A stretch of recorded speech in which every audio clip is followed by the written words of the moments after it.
அனைவருக்கும் அஸ்ஸலாமு அலைக்கும் வணக்கம். பரபரப்பான செய்திகள். ஜனாதிபதிக்கு பிறந்த தினம்.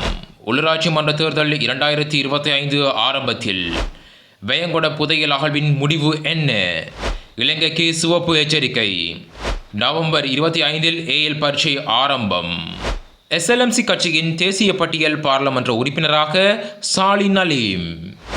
பொது சுகாதார பரிசோதகர்கள் கொண்டு வரவுள்ள புதிய சட்டம். ராஷ்டிரிய ஜனாதிபதி அமெரிக்காவுக்கு கடும் எச்சரிக்கை.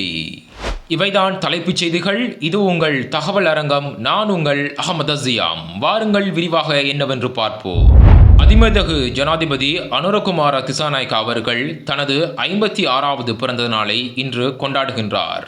ஜனாதிபதி அனுரகுமார திசாநாயக்க அவர்கள் 1968 11ஆம் மாதம் 24ஆம் திகதி மத்திய மாகாணம் கலவெல எனும் ஊரில் பிறந்தார். இவருக்கு வயது தற்பொழுது 56. இவர் இலங்கையின் 10வது ஜனாதிபதியாக திகழ்கின்றார். அவருக்கு இதயபூர்வமான நல்வாழ்த்துக்களை எமது தகவல் அரங்கம் ஊடகம் சார்பாக தெரிவித்துக் கொள்கின்றோம். உள்ளூராட்சி மன்ற தேர்தல் அடுத்த வருடம் 2025 ஆரம்பத்தில் இடம்பெறும் என அமைச்சர் விஜித ஹேரத் தெரிவித்துள்ளார்.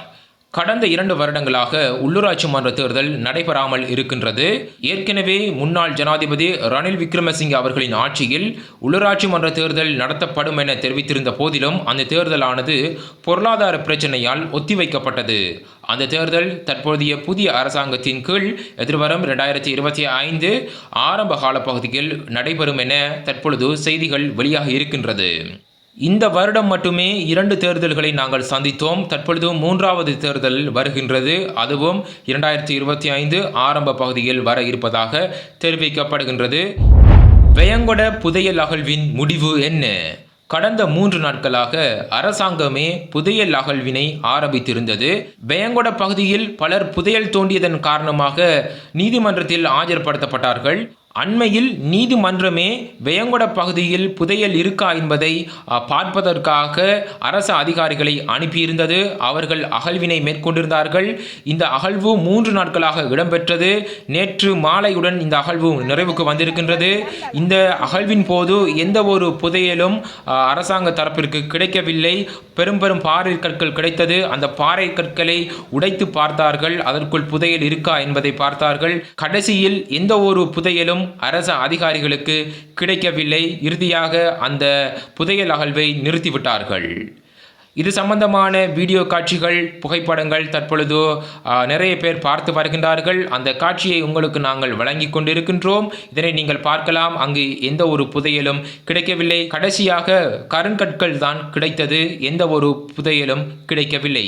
அவ்வாறு புதையல் கிடைத்திருந்தால் இலங்கையின் கடனை நாங்கள் அடைத்திருக்க முடியும். இலங்கையானது செல்வ செழிப்புள்ள ஒரு நாடாக மாறுவதற்கு வாய்ப்புகள் இருக்கின்றது. ஆனால் எந்த ஒரு புதையலும் அந்த பகுதியில் கிடைக்கவில்லை. இலங்கைக்கு சிவப்பு எச்சரிக்கை. தற்பொழுது இலங்கையில் மழை பெய்து வருகின்றது. சீரற்ற காலநிலை காரணமாக இலங்கையில் சிவப்பு எச்சரிக்கை விடுக்கப்பட்டிருக்கின்றது. தாளமுக்கம் ஒன்று இலங்கையை நோக்கி வந்து கொண்டிருக்கின்றது. தற்பொழுது இலங்கையை அண்மித்திருக்கின்றது.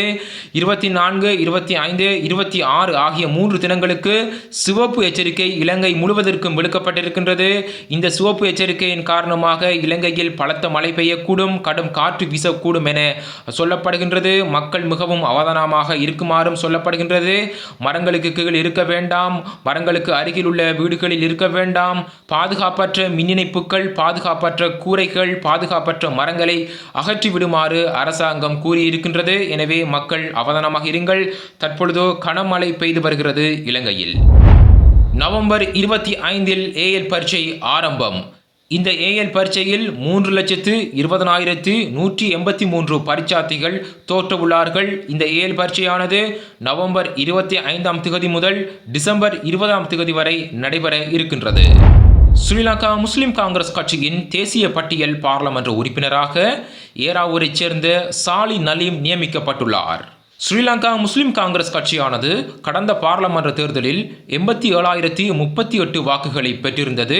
மொத்தமாக இந்த கட்சிக்கு 2 பாராளுமன்ற உறுப்பினர்கள் தெரிவு செய்யப்பட்டிருந்தார்கள். ஒன்று அட்டாளைச்சேனையைச் சேர்ந்த உதுமா லெப்பை, இரண்டாவது காத்தாங்குடியைச் சேர்ந்த ஹிஸ்புல்லா.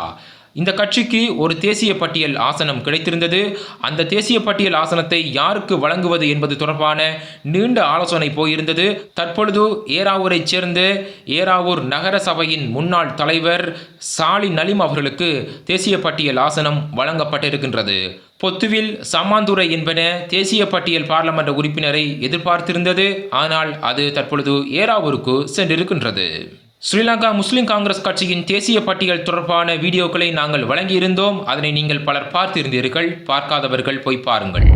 அடுத்த விடயம், பொது சுகாதார பரிசோதகர்கள் கொண்டு வந்துள்ள புதிய சட்டம். வீதியில் குப்பைகள் கொட்டுவோருக்கு எதிராக சட்ட நடவடிக்கை எடுக்கப்பட வேண்டும். அத்துடன் வீதியில் வெற்றிலை மற்றும் புகையிலை எச்சை துப்புவோருக்கு எதிராகவும் சட்ட நடவடிக்கை எடுக்கப்பட வேண்டும் என அரசாங்கத்தை பொது சுகாதார பரிசோதகர்கள் சங்கம் வலியுறுத்தி இருக்கின்றது. உண்மையில் இது ஒரு சிறந்த நடவடிக்கையாகும். நிறைய பேர் வீதிகளில் குப்பைகள் கொட்டுகின்றார்கள், வீதிகளில் வெற்றிலை எச்சை துப்புகின்றார்கள். இதனை நாங்கள் தடுக்க வேண்டும். இலங்கை நாட்டை சுத்தமான நாடாக மாற்றுவதற்கு இந்த சட்டம் தேவை என்று பொது சுகாதார பரிசோதகர்கள் சங்கம் அரசாங்கத்திற்கு வலியுறுத்தி இருக்கின்றது. அரசாங்கம் எதிர்காலத்தில் இந்த சட்டத்தை கொண்டு வருவதற்கு வாய்ப்புகள் காணப்படுகின்றது. ரஷ்ய ஜனாதிபதி அமெரிக்காவுக்கு கடும் எச்சரிக்கை.